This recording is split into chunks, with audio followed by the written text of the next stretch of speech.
Hello my dear friends, welcome back to my channel. स्वागत है आप सभी का एक बार फिर से पूजा एकेडमी में। आई होप आप सब अच्छे होंगे और आपकी प्रिपरेशन भी काफ़ी अच्छी चल रही होगी।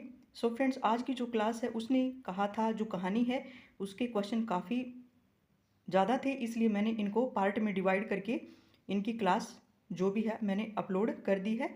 तो आज की क्लास जो है हमारे जो भी क्वेश्चन बच गए थे वही आज हम इसमें डिस्कस करने वाले हैं। अगर आप भी यूजीसी नेट एग्ज़ाम के लिए प्रिपेयर कर रहे हैं या किसी भी स्टेट का सेट एग्ज़ाम देना चाहते हैं या हरियाणा प्रोफेसर या किसी भी प्रोफेसर एग्ज़ाम के लिए आप प्रिपेयर कर रहे हैं तो ये क्लास आपके लिए काफ़ी बेनिफिशियल होने वाली है, तो आप इस क्लास को अटेंड कर सकते हैं।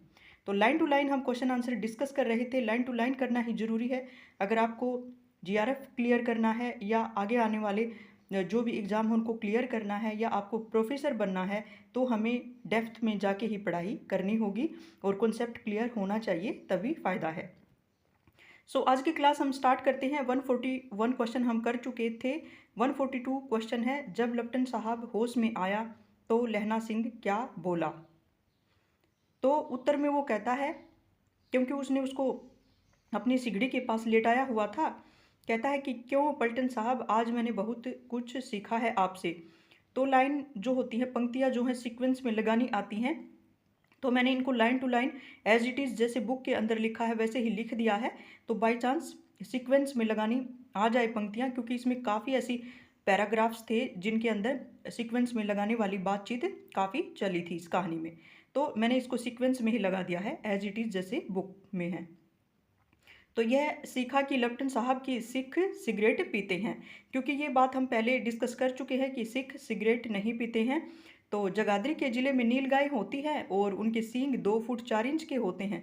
ये मैंने आपसे सीखा है, क्योंकि जो नकली लेफ्टिनेंट साहब था उसको उसने मार गिराया था, मतलब उसको घायल कर दिया था लहना सिंह ने। तो मुसलमान खानसामा मूर्तियों पर जल चढ़ाते हैं, मैंने आज आपसे ये भी सीखा, क्योंकि जब वो उसे उसको चेक करने लग जाता है कि असली लेफ्टिनेंट साहब है या नकली, तो कुछ बातें पूछता है अपने शहर की, तो वही ये बातें उसको बताता है कि लेफ्टिनेंट साहब खोते पर चढ़ते हैं। ये खोते पर यानी कि गधे पर। यह तो कहो ऐसी साफ उर्दू कहाँ से सीख आए हो, क्योंकि वो उर्दू बोलता था, उनका लेफ्टिनेंट साहब तो बिल्कुल भी उर्दू नहीं बोल पाता था। फिर क्या कहता है कि हमारे जो लेफ्टिनेंट साहब थे, यानी कि जो हमारे रियल लेफ्टिनेंट साहब हैं, वो तो डैम के 5 लफ्ज़ भी नहीं बोल पाते थे, क्योंकि वो तो कहते कि उर्दू के दम के बिना यानी सांस लिए बिना वो तो 5 वर्ड भी सही से नहीं बोल पाते थे, जैसे कि आप एकदम से बिना सांस लिए ही एकदम से इतनी अच्छी उर्दू बोल लेते हो। तो ये सीक्वेंस में है, बाय चांस सीक्वेंस में पंक्तियों को लगाना पूछ लिया जाए तो इम्पोर्टेंट है। ये बातें हम पहले भी डिस्कस कर चुके हैं। नेक्स्ट क्वेश्चन है, लहना सिंह ने लेफ्टिनेंट साहब की कहाँ की तलाशी नहीं ली थी। तो उसने उसकी जो पॉकेट थी जेब की, उसमें तो उसने ढूंढ लिया था कि उसको एक कुछ कागजात और एक डायरी भी मिली थी, उसने अपनी जेब में डाल ली थी, लेकिन कहाँ की तलाशी नहीं ली थी, उसकी पतलून की यानी कि उसकी पैंट की जो जेब थी वहाँ की तलाशी उसने नहीं ली थी, और वो उसके पास लेटा हुआ था, अपनी जो भी पतलून या पैंट की जो पॉकेट है जेब में हाथ डाल के हुए वो वहाँ पड़ा हुआ था।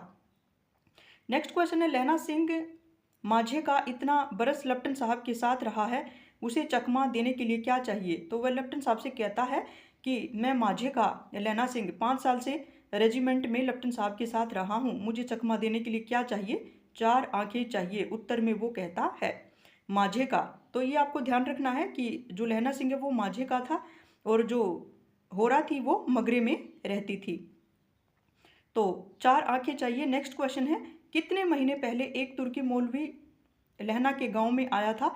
तो वो उससे बात करते हुए कहता है कि मेरे गांव में एक तुर्की मौलवी आया था, मुसलमान आया था। तो कितने दिन पहले आया था वो, 3 महीने पहले। तो वो उस लेफ्टिनेंट साहब को अपनी बातें बताता है कि मैं इंसान को कैसे पहचान जाता हूँ। नेक्स्ट क्वेश्चन है हमारा, मौलवी गांव में आकर क्या क्या करता था। तो लहना बताता है सारी बातें लेफ्टिनेंट को कि कैसे एक मौलवी हमारे गांव की औरतों को फंसाने की कोशिश करता था, लेकिन मैंने उससे कैसे उसका वहाँ से आना जाना बंद कराया था। तो मैंने इसको भी सीक्वेंस में लगा दिया है, क्योंकि ऐसे पैराग्राफ्स इसके अंदर बहुत है जो भी सीक्वेंस में लगाने के लिए पंक्तियाँ आ सकती हैं। तो सबसे पहले कि औरतों को बच्चे होने की ताबीज़ बांटता था वो मौलवी, बच्चों को दवाई देता था, यानी औरतों को ताबीज़ देता था ताकि उनको बच्चे हो जाए। तो सेकंड जो बात थी कि चौधरी के बड़ के नीचे मज्जा यानी कि खाट बिछाकर वो हुक्का पीता रहता था। चारपाई डालकर, एक चौधरी भी यहाँ पे करेक्टर आ गया है, और कहता था कि जर्मनी वाले बड़े पंडित हैं, ये वो मौलवी कहता था। तो फिर कहता था कि वेद पढ़कर उसमें से विमान चलाने की विद्या जान गए हैं, कि वो जो जर्मनी वाले हैं हमारे वेदों को पढ़ के विमान चलाने की विद्या जान गए हैं। तो फिर कहता था कि गो हत्या नहीं मानते, गो को नहीं मानते, पर हिंदुस्तान में आ जाए तो गो हत्या बंद कर देंगे। और मंडी के बनियों को बहकाता था, और डाक खानों से रुपये निकाल लो और सरकार का राज्य जाने वाला है। तो इस तरीके की वो बातें उसके गांव में आके करता था। तो डाक बाबू पोहलू राम भी डर गया था उसकी ये बातें सुनकर एक बार। तो लहना सिंह सब ये नकली जो पलटन साहब है उसके सामने पड़ा हुआ था, जो घायल अवस्था में था, तो उसको ये सारी बातें बताता है। तो पोलू राम आ गया है, डाक बाबू। तो इस तरह के करेक्टर आपको ये थोड़ा सा टैग वर्ड में आपको अलग से लिख लेने हैं। तो नेक्स्ट है, लहना सिंह ने क्या किया था मौलवी के साथ। तो वो कहता है कि मैंने उस मौलवी के साथ क्या किया था। फिर कहता कि मैंने मुल्ला जी की दाढ़ी मूंड दी थी, यानी जैसे कि मुसलमान जो होते हैं दाढ़ी रखते हैं, उसकी दाढ़ी को उसने सेव कर दिया था, और गांव के बाहर निकाल कर कहा था कि अब मेरे गांव में पैर रखा तो, यानी उसकी खैर नहीं। तो फिर कहता है कि अचानक लप्टन साहब की जेब से गोली चली, तो लहना को कहाँ गोली लग गई। तो क्योंकि जो लप्टन साहब है उसने जेब में अपने हाथ डाले हुए थे, और उसकी जो पैंट की पॉकेट थी उसको उन्होंने चेक नहीं किया था। तो अचानक लप्टन साहब ने कहाँ से गोली चलाई, और फिर लहना को गोली कहाँ लगी थी, कि लहना को कहाँ गोली लगी थी, क्योंकि उसने लप्टन साहब ने अपने जो पैंट की जेब थी उसके अंदर अपने हाथ डाले हुए थे, और वहीं पे उसने गन ले रखी थी। तो लहना सिंह की जांघ के अंदर गोली लगी, क्योंकि उसने अंदर से ही गन शूट कर दिया था। लप्टन साहब की कपाल क्रिया यानी मौत किसने कर दी थी। तो लहना की हेनरी मार्टिन के 2 फायरों ने लप्टन का खात्मा कर दिया था वहीं। तो फायरिंग की आवाज़ सुनकर कौन आ गए थे।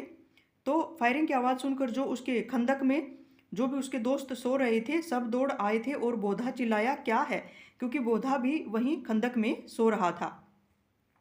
तो फिर वो लहना बोधा से क्या कहकर सुला दिया था लहना ने, तो एक हड़का हुआ कुत्ता आया था मार दिया। तो वो उसको झूठ कह देता है ताकि बोधा को कुछ भी पता नहीं चले। तो कौन बंदूकें लेकर तैयार हो गए थे। तो सब जो साथी थे जो खंदक के अंदर सो रहे थे, या आसपास की जो भी उनकी फायर करने वाले जो भी थे, तो लहना ने क्या फाड़कर घाव को दोनों तरफ पट्टियां कसकर बांधी थी। तो अपना साफा जो पगड़ी होती है उसको फाड़कर, घाव मांस में था तो उसने अपने जो साफा है उसको फाड़कर अपनी जांघ में उसकी एक पट्टी बांध ली थी। तो उसका जो लहू है वो खून है जो बंद हो गया था। तो अचानक खाई में कौन घुस पड़े थे। तो एकदम से देखता है कि 70 जर्मन चिल्लाकर खाई में घुस आए थे। तो सिखों की बंदूकों ने क्या किया। तो बंदूकों की बाढ़ से पहले धावे को रोका और फिर दूसरे को। और लहना की तरफ कितने आदमी मौजूद थे। तो लहना की तरफ सिर्फ 8 थे, वो 70 थे। जर्मन जो थे 70 थे, लेकिन लहना की तरफ सिर्फ 8 ही थे, क्योंकि वजीरा सिंह तो वहां चला गया था उसको सूबेदार जी को वापस बुलाने के लिए। लहना कैसे मार रहा था जर्मन वालों को। तो लहना सिंह तक तक कर मार रहा था, और वह खड़ा था और वे जर्मन लेटे हुए थे, और जर्मन मुर्दा भाइयों के शरीर को कुचलकर आगे घुस आते थे उनकी खंदक की तरफ। तो अचानक क्या आवाज़ सुनाई दी लहना को। वाहेगुरु जी की फतेह, वाहेगुरु जी का खालसा। लहना के सारे साथी आ गए थे सूबेदार हजारा सिंह के साथ। जो वजीरा सिंह को उसने भेजा था उनकी टीम जो कि आधे रास्ते में गई थी, तो वो सारे लौट आए थे। तो जर्मन किन 2 चक्की के पाटों में बीच में आ गए थे। तो एक तरफ तो लहना खड़ा और उसकी टीम थी, तो दूसरी तरफ सूबेदार हजारा सिंह भी आ चुका था, और जवान धड़ाम धड़ाम बंदूकों से फायर जर्मनों की पीठ पे पड़ने लगी थी। आगे से भी फायरिंग हो रही थी और पीछे से भी। तो जर्मन जो सैनिक थे घिर गए थे दोनों बीच में, टीम के बीच में। तो अचानक एक किलकारी और गूंज उठी थी। सभी ने क्या नारा लगाया। तो नेक्स्ट क्वेश्चन है हमारा, अचानक क्या किलकारियां गूंजने लगी थी फिर से। तो अकाल सिखो दी फौज आई है, वाह गुरु जी दी फतेह, वाह गुरु जी दा खालसा, सत श्री अकाल पुरुष। और लड़ाई खत्म हो गई। तो उन्होंने सब कुछ खत्म कर दिया तुरंत ही। तो लड़ाई में कितने जर्मन मारे गए थे। 63 जर्मन शहीद हो गए थे, और या तो हो गए थे या करा रहे थे। 63 यानी 63 63 जर्मन या तो शहीद हो गए थे या वो करा रहे थे, तो घायल हो गए थे। सिखों में कितनों के प्राण गए थे। तो सिखों को लड़ते हुए सिखों में भी 15 के प्राण चले गए थे। सूबेदार हजारा सिंह को कहाँ गोली लगी थी? तो सूबेदार हजारा सिंह को दाहिने कंधे में से आर पार गोली निकल गई थी। तो लहना सिंह को कहाँ गोली लगी थी? तो लहना सिंह की पसली में एक गोली लगी थी और उसने घाव को खंदक की गीली मिट्टी से पूर लिया था, ढक लिया था, बांध लिया था अपनी, क्योंकि खून निकल रहा था। उसको एक पसली में गोली लग गई थी और पहले उसकी जांग में लगी थी, तो बाकी का साफा कसकर कमर बंद की तरह उसने लपेट लिया और किसी को खबर न हुई कि दूसरा घाव भारी घाव लगा था लहना सिंह को। तो उसने किसी को एहसास भी नहीं होने दिया कि लहना सिंह बहुत घायल हो गया था, क्योंकि उसकी पसली में एक गोली और लग गई थी। तो नेक्स्ट क्वेश्चन है, लड़ाई के समय क्या निकल आया था? तो जो लड़ाई का समय था, क्योंकि वो लड़ाई बंद हो गई थी, सबको मार गिराया था, कुछ घायल हो गए थे, तो शाम का वक्त हो गया था, तो चांद निकल आया था। तो कहानी में संस्कृत के कवियों का दिया हुआ कौन सा नाम सार्थक हुआ था? तो ये इंपॉर्टेंट 2 पॉइंट थे इसके अंदर, तो इस तरह के क्वेश्चन भी कई बार पूछ लिए जाते हैं। तो शई नाम सार्थक होता है, यानी कि धीरे धीरे करके अब सब कुछ खत्म होने पर था।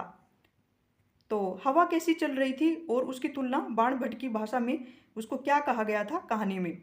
तो हवा जो चल रही थी, ठंडी हवा, तो इसमें बाण भट्ट की कहानी का एक वर्ड यूज किया गया है जो कि मोस्ट इंपॉर्टेंट हो जाता है हमारा, इसको इंपॉर्टेंट मार्क कर सकते हैं।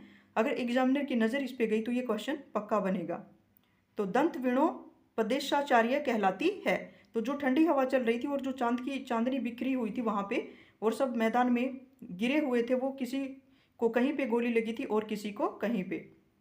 तो वजीरा सिंह क्या बताता है सभी को रास्ते के बारे में? तो वजीरा सिंह कहता है, कैसे मन भर फ्रांस की भूमि की मिट्टी उसके बूटों में, उसके जूतों में चिपक रही थी जब वह दौड़ा दौड़ा सूबेदार और उन सबको वापस बुलाने के लिए गया था। सूबेदार हजारा सिंह क्यों लहना सिंह को सराह रहे थे, उसकी तारीफ क्यों कर रहे थे?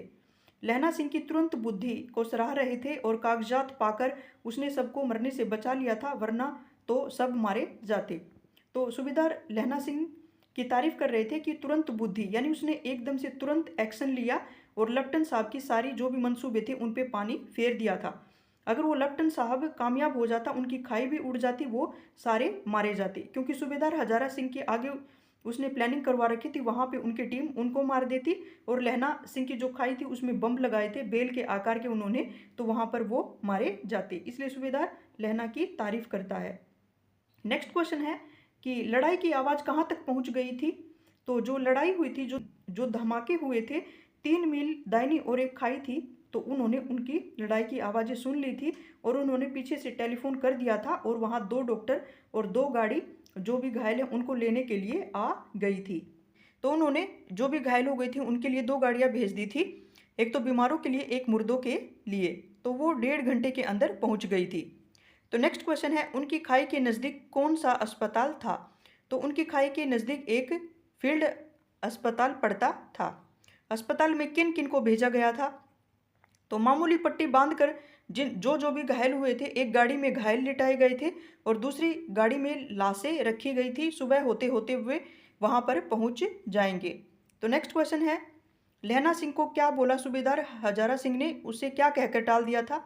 तो सूबेदार ने लहना की जांग में पट्टी बंधवानी चाहिए थी, पर लहना ने यह कहकर टाल दिया कि घाव थोड़ा सा ही है, सवेरे देखेंगे। यानी उसने अपने घाव की कोई चिंता नहीं की और जो भी घायल पड़े थे उनको जल्द से उन गाड़ियों में अस्पताल के लिए रवाना करवा दिया था।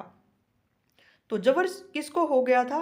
तो बोधा सिंह जबर में बर्रा रहा था, यानी कि वो कराह रहा था और उसको गाड़ी में लिटाया गया था।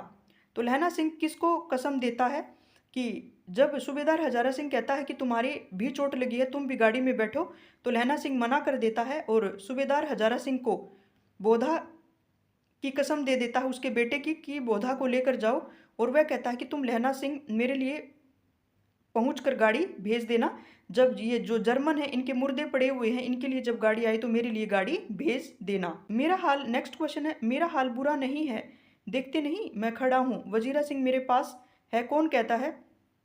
तो लहना सिंह कहता है सूबेदार से कि मेरा हाल इतना बुरा नहीं है, देखो मैं तो खड़ा हूँ और मेरे पास तो लहना सिंह भी है। तो लहना सिंह कहता है सूबेदार से, क्योंकि जब वो गाड़ियों में जाने वाले थे इलाज के लिए। तो नेक्स्ट क्वेश्चन है, लहना सिंह सूबेदार को क्या कहने के लिए कहता है? तो जैसे ही वो गाड़ी में चढ़ जाते हैं तो लहना सिंह बहुत घायल था, उसने किसी को एहसास नहीं होने दिया था। वो जाते जाते उसका हाथ पकड़ के सूबेदार का कहता है कि सूबेदारनी होरा को चिट्ठी लिखो तो मेरा भी मत्था टेकना लिख देना, और जब घर जाओ तो कह देना कि मुझसे जो उन्होंने कहा था मैंने कर दिया। आगे जब हम नेक्स्ट क्वेश्चन करेंगे तो आपको पता चल जाएगा कि सूबेदारनी होरा ने आखिर लहना सिंह से क्यों क्या कहा था और क्यों वो बोधा की इतनी फिक्र करता था। नेक्स्ट क्वेश्चन है, सूबेदार लहना सिंह को क्या कहता है गाड़ी में चढ़ते चढ़ते। कहता है, लहना का हाथ पकड़कर कहता है कि तूने और मेरे बोधा के प्राण बचाए हैं, तूने मेरे और बोधा के प्राण बचाए हैं, लिखना कैसा, साथ ही घर चलेंगे, अपनी सूबेदारनी को तू तू ही खुद ही कह देना कि उसने क्या कहा था। कहता है कि तू अपनी सूबेदारनी को खुद ही कह देना, क्योंकि जो उसकी बचपन की प्रेमिका थी जो अमृतसर में वहाँ दही वाले की दुकान पर उसे मिली थी। तो गाड़ी जाते ही लहना क्या कहता है कि वो जब गाड़ी जाती है तो कहता है कि कोई नहीं, जो मैंने कुछ कहा है ना उसको लिख भी देना और उसको कह देना। तो गाड़ी में जाते ही लहना क्या करने लग जाता है, लहना लेट जाता है क्योंकि उसके घाव बहुत ही गहरे थे, क्योंकि उसकी पसली में गोली अंदर धंस चुकी थी और खून काफ़ी बहने लगा था उसका। और कहता है, वजीरा पानी पिला दे और मेरा कमरबंद भी खोल दे, तर हो रहा है, क्योंकि खून इतना बह चुका था। जो उसने साफा अपना पगड़ी अपनी बांधी थी कमर पे, वो सारा खून में लथपथ हो चुका था, क्योंकि सब पे उसने मिट्टी लगा ली थी, तो मिट्टी के अंदर खून ज़्यादा दिखाई नहीं दे रहा था। तो वो जाते जाते लेट जाता है गाड़ी जाने के बाद। तो नेक्स्ट क्वेश्चन है हमारा 180। यहाँ से भाग 5 स्टार्ट हो गया था, क्योंकि 5 भागों में विभाजित ये कहानी है, तो ये अंतिम हमारा भाग आ जाता है। और मृत्यु से पहले लहना सिंह को क्या याद आ जाता है, तो वो लेट जाता है, वो घायल अवस्था में होता है, क्योंकि उसका खून काफ़ी बह चुका था, उसको भी तुरंत इलाज की ज़रूरत थी। लेकिन उसने अपने स्थान पर बोधा को और जो सूबेदार हजारा सिंह था उनको गाड़ियों में भेज दिया था। तो उसको जन्म भर की घटनाएं एक एक करके उसके सामने आ जाती है, वो सारी बचपन की बातें वो याद करेगा। तो नेक्स्ट क्वेश्चन है, लहना सिंह की कितनी उम्र थी जब वह अमृतसर में उस लड़की से मिला था। तो लहना सिंह 12 वर्ष का था, तो ये आपको ध्यान रखना है, उम्र का जिक्र अब किया गया है 5वें भाग में। तो वो 12 साल का था लहना तब, वो दही लेने के लिए गया था अपने मामा के लिए चौक के एक बाजार में। तो नेक्स्ट है, होरा की कितनी उम्र थी जब वह दही वाले की दुकान पर उसे मिला था।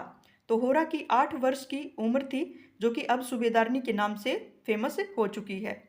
तो लहना सिंह फिर पानी पिलाने को किसको कहता है, तो वह वजीरा सिंह को फिर से पानी पिलाने को कहता है। तो नेक्स्ट क्वेश्चन है, लहना सिंह फिर अतीत की किस याद को घटना को याद करता है। फिर वो सपनों में चला जाता है और पीछे जो भी बातें बीती हैं उनको याद करने लग जाता है एक एक करके, कि 25 वर्ष बीत गए हैं, अब लहना सिंह को 77 राइफल्स में जमादार हो गया है। तो नेक्स्ट क्वेश्चन है, होरा के बारे में लहना क्या बात कहता है। तो वो सारी उसके दिमाग की बात होती है, अभी वो बोल नहीं रहा था कुछ भी, तो वो सारी बातें पुरानी जो अतीत की घटनाएं उसके दिमाग में घूमने लग जाती हैं। होरा के बारे में लहना क्या बात कहता है कि उस 8 वर्ष की कन्या का ध्यान ही नहीं रहा, न मालूम कभी मिली भी थी या नहीं। तो उस 8 वर्ष की कन्या यानी कि होरा जब उसको उस मार्केट में मिली थी दही वाले की दुकान पे, तो वो उसको ऐसा लगा जैसे वो कहानी कुछ थी ही नहीं, वो किसी से मिला ही नहीं था। तो नेक्स्ट क्वेश्चन है, लहना पुराने समय में कितने दिन की छुट्टी पे गया था। तो वो याद करने लग जाता है, होरा जो होती है उसको क्या कहती है जब। तो नेक्स्ट क्वेश्चन है, लहना पुराने समय में कितने दिन की छुट्टी पे गया था। तो 7 दिन की छुट्टी लेकर जमीन के एक मुकदमे की पैरवी करने को वह अपने घर पे गया था। तो वो याद करने लग जाता है कि उसने सूबेदारनी ने उसको क्या कहा था, जो कि हमारी कहानी का शीर्षक है। उसने कहा था कि वो उसने कहा था वर्ड कैसे उसके पास पहुंचा और ये कहानी का शीर्षक क्यों बना। तो नेक्स्ट क्वेश्चन है, लहना सिंह को अचानक किसकी चिट्ठी मिली थी। तो लहना सिंह जब 7 दिन की छुट्टी पे गया हुआ था, कोई ज़मीन का उनका मुकदमा था उसको निपटाने के लिए, तो रेजिमेंट के अफसर की चिट्ठी मिली थी उसको कि फ़ौरन लाम पर जाना है, फ़ौरन चले आओ। लाम पर यानी कि कोई युद्ध छिड़ जाना, अचानक कोई लड़ाई हो जाना। तो अचानक एक रेजिमेंट के अफसर की उसे चिट्ठी मिलती है कि फ़ौरन लौट आओ। लहना सिंह को रेजिमेंट के अलावा और किसकी चिट्ठी मिली थी, सूबेदार हजारा सिंह की। तो सूबेदार हजारा सिंह चिट्ठी में लहना को क्या लिखता है कि मैं और बोधा सिंह भी लाम पर जाएंगे, यानी एकदम से युद्ध छिड़ गया था, वो आसपास के गांव के थे और सभी को चिट्ठी आ गई थी। तो रेजिमेंट की तरफ से लौटते समय हमारे घर होते जाना, साथ चलेंगे। तो ये सूबेदार कहता है लहना सिंह को। तो सूबेदार का घर कहाँ पड़ता था? सूबेदार का घर गांव रास्ते में ही पड़ता था। सूबेदार लहना को बहुत चाहता था और लहना सिंह सूबेदार के घर पहुंच जाता है। तो नेक्स्ट क्वेश्चन है हमारा 191। सूबेदार बेड़े में से निकलकर, बेड़े यानी आंगन में से निकलकर लहना को क्या कहता है और चलने से पहले? तो सूबेदार बेड़े में से, आंगन में से निकलकर लहना को कहता है कि सूबेदारनी तुमको जानती है, तुमको बुला रही है, तो मिल आ। कि सूबेदारनी से मिला कि वो तुम्हें जानती है। तो नेक्स्ट क्वेश्चन है लहना सिंह अंदर जाते हुए मन में क्या सोचता है? कि सूबेदारनी मुझे जानती है कब से, उसको कोई ध्यान नहीं था, कुछ याद नहीं था। सूबेदारनी हो रहा ही उसको जानती थी। वो फिर मन में सोचने लग जाता है कि रेजिमेंट के क्वार्टर जो होते हैं, सरकारी क्वार्टर, उनमें सूबेदार के घर के लोग तो कभी रहते देखा नहीं मैंने, तो वो मुझे कैसे जानती है? तो वो मन में उसके ये बातें चल रही होती हैं। तो लहना सिंह अंदर जाकर क्या कहता है? मत्था टेकना कहता है सूबेदारनी को, लेकिन उसने बिल्कुल भी नहीं पहचाना था। लहना सिंह से सूबेदारनी क्या कहती है कि मुझे पहचाना? तो लहना बोला नहीं।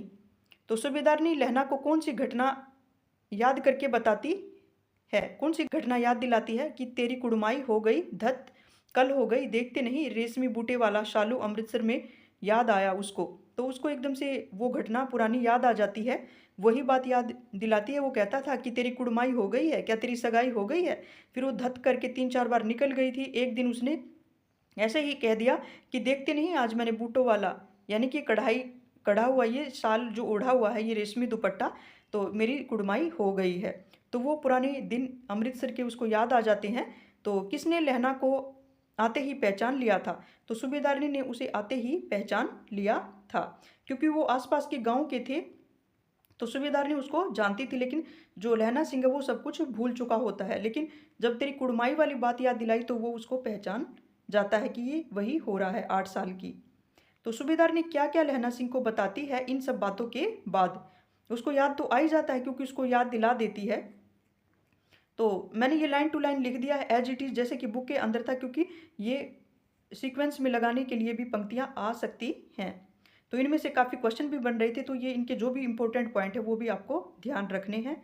तो सबसे पहले कहती कि एक काम कहती हूँ, मेरे तो भाग फूट गए हैं। फिर कहती है सरकार ने बहादुरी का खिताब भी दिया सूबेदार को और लोयलपुर में ज़मीन भी दी, और आज नमक हलाली का मौका आया है। आज उन्होंने जंग पे बुला लिया है सूबेदार को।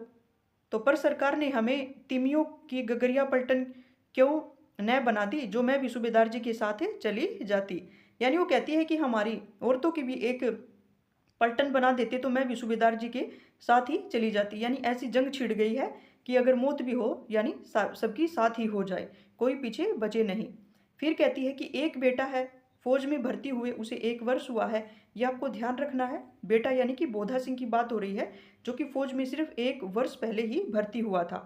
तो उसके पहले 4 हुए थे, यानी उसको पहले 4 बच्चे और हुए थे, पर उनमें से कोई भी जिंदा नहीं बचा था। फिर कहती है सूबेदारनी रोने लगी, और अब दोनों जाते हैं तो मेरे भाग। कहती है अब तो दोनों ही जंग में जा रहे हैं, तो अब इनको कुछ हो गया तो फिर मैं क्या करूंगी। फिर वो कहती है कि तुम्हें याद है कि एक दिन टांगे वाले का घोड़ा दही वाले की दुकान पर पास बिगड़ गया था। तुमने उस दिन मेरे प्राण बचाए थे और आप घोड़ों की लातों में चले गए थे और मुझे उठाकर दुकान के तख्ते पर रख खड़ा कर दिया था। तो ऐसे ही इन दोनों को भी बचाना। तो यही मेरी भिक्षा है और मैं तुम्हारे आगे मैं आंचल पसारती हूँ।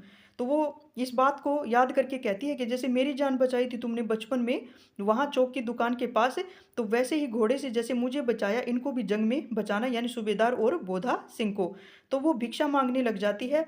तो यहाँ हम इस कहानी का जो भी विषय यहाँ पूरा हो जाता है कि सूबेदारनी ने होरा को वचन दिया था और वो रोती रोती सूबेदारनी ओबरी में चली गई थी और लहना सिंह आंसू पोंछता हुआ बाहर आ गया था।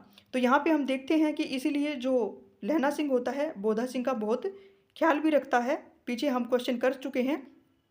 रोती रोती ओबरी में यानी कि जो रसोई होती है गांव में, उसमें वो चली गई थी और लहना सिंह उसकी बातें सुनकर रोता हुआ, वो भी इमोशनल हो गया था क्योंकि उसकी पुरानी सारी बातें ताज़ा हो गई थी और ऊपर से उसकी जो प्रेमिका थी वो रो रही थी और भीख मांग रही थी अपने पति की और बेटे की जान की। नेक्स्ट क्वेश्चन है 198। लहना फिर क्या कहता है? फिर लहना एकदम से अतीत से एकदम से प्रेजेंट में लौट आता है क्योंकि उसके मन में सारी बातें मरने से पहले चल रही थी। सारी एक एक करके घटना वही उसको याद आ जाती है कि लहना सिंह को सूबेदारनी ने कैसे वचन दिया था। तो फिर कहता है कि वजीरा पानी पिला दे, उसने कहा था। मन ही मन में वो पुकारता है धीरे से कि उसने कहा था, मैंने वो पूरा कर दिया। किसने? सूबेदारनी ने। तो लहना सिंह का सिर किसने अपनी गोद में रखा था?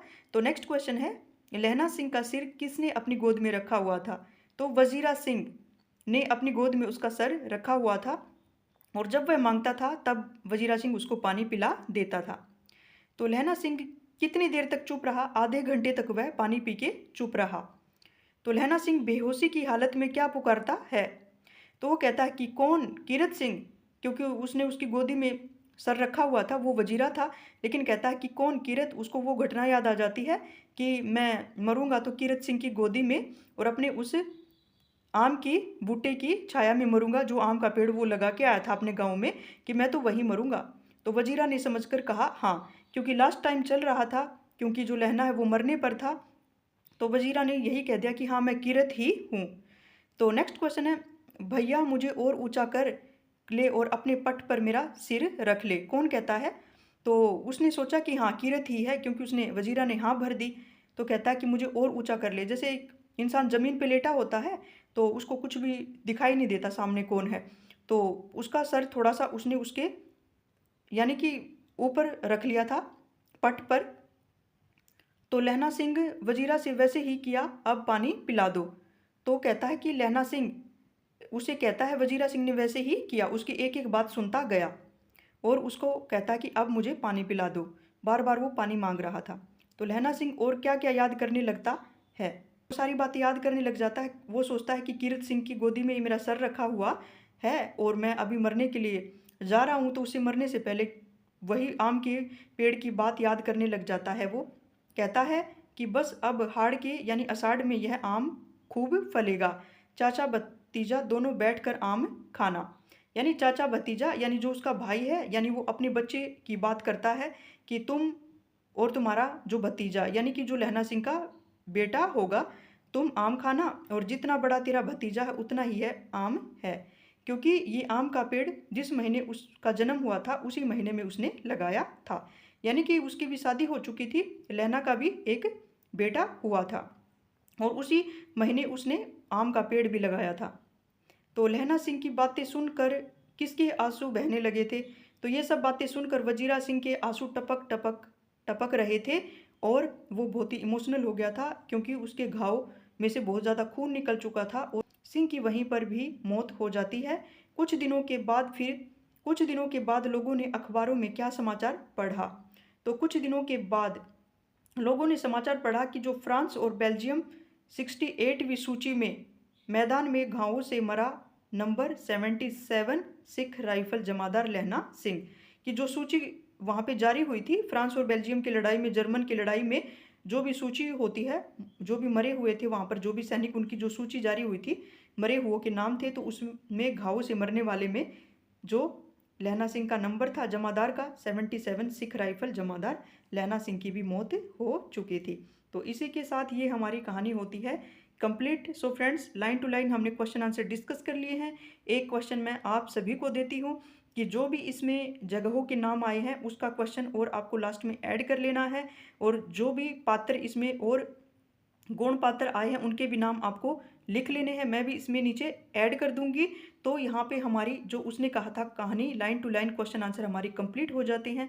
तो नेक्स्ट क्लास में हम इसकी जो भी महत्वपूर्ण पंक्तियां हैं वो करेंगे। क्वेश्चन बहुत सारे पूछे गए हैं 6 जनवरी को जो भी एग्जाम हुआ है, और आगे भी जून में इसी कहानी में से और क्वेश्चन पूछे जा सकते हैं। तो इसलिए लाइन टू लाइन स्टडी करना बहुत ज़्यादा ज़रूरी है। कई बार हम कहानी पढ़ लेते हैं तो हमें लगता है कि हमें सब कुछ याद हो गया, लेकिन एग्ज़ाम आते आते बहुत सारी चीज़ें हमें अपनी कहानी की याद नहीं रहती हैं। इसलिए लाइन टू लाइन स्टडी करना बहुत ज़्यादा ज़रूरी है। अगर जीआरएफ क्लियर करना है तो उसी तरीके की, उसी लेवल की हमें स्टडी भी करनी होगी। कहानी पढ़ने के बाद असली काम शुरू होता है अपने नोट्स बनाने का, और जो भी इम्पोर्टेंट बातें हैं उनको लिखने का, क्योंकि हमें ईयर याद हो जाता है और उसका राइटर याद हो जाता है, लेकिन मेन मुद्दा है उस कहानी के अंदर क्या क्या बीता, या जो भी टॉपिक हम पढ़ते हैं उसमें क्या क्या कहा गया है, क्या नहीं कहा गया है, उसका मुख्य विषय है वो क्या है, उसका शीर्षक है वो हमें क्या कहता है। तो ये सब बातें भी हमें बहुत ज़्यादा याद करने ज़रूरी हैं। तो आज की क्लास में इतना ही। आई होप आपको ये क्लास अच्छी लगेगी। क्वेश्चन चाहे हमारे ज़्यादा हों, लेकिन हमें डिटेल में याद हो चुकी है। अब हम इसे कभी भी नहीं भूलने वाले हैं। एक बार पढ़ो, लेकिन बेस्ट पढ़ो, ताकि दोबारा दोबारा आपको मेहनत ना करनी पड़े।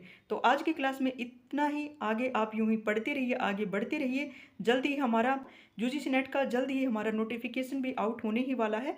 तो मैं नेक्स्ट क्लास में जल्द हाजिर होती हूँ इसी कहानी की महत्वपूर्ण पंक्तियों के साथ। तब तक आप अपनी तैयारी करते रहिए। थैंक्स।